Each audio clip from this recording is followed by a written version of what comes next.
Here's some quick notes on how to make morph target shapes, because that's what we're going to be animating the actual lip sync with. Now, I work in Lightwave here. This is a Lightwave model that we're using, and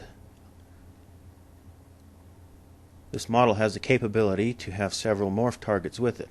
It's what we call the actual shapes here. In Maya they would be blend shapes.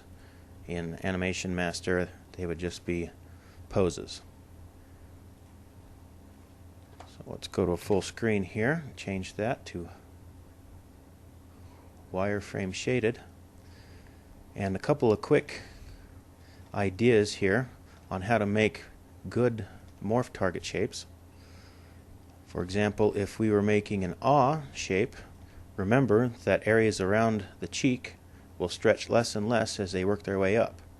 Everything below stays solid, depending on how baggy your character or how fat your character's chin is.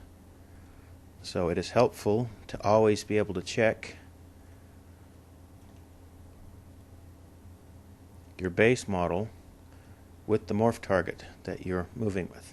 In our case, I have set up the teeth as part of the morph targets. They just move along with the morph target.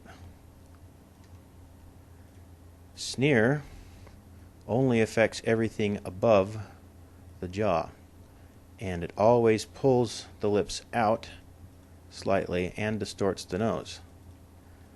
And depending on how baggy your character is, determines how many folds pop up as he's sneering.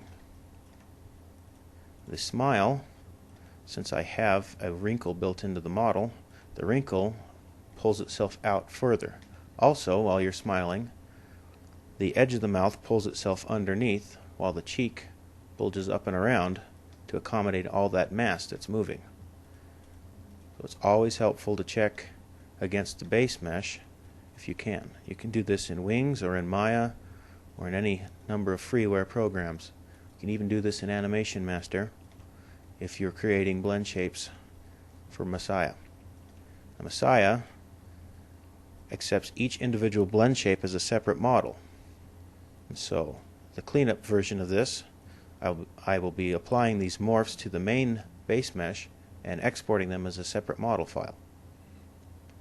The f sound, everything below the jaw, moves underneath the teeth.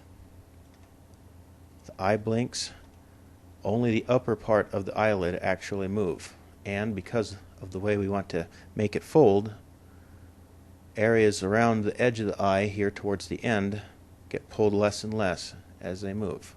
So you toggle between those to see what's going on. Ooh always starts by pulling everything towards the center, and it's kind of got a bit of a sneer into it, if you can see, and so everything collapses towards the middle. You start by using a proportional edit tool. In this case it's Dragnet. You'd start by making the area of influence very large and then finding an angle to move most of the face in.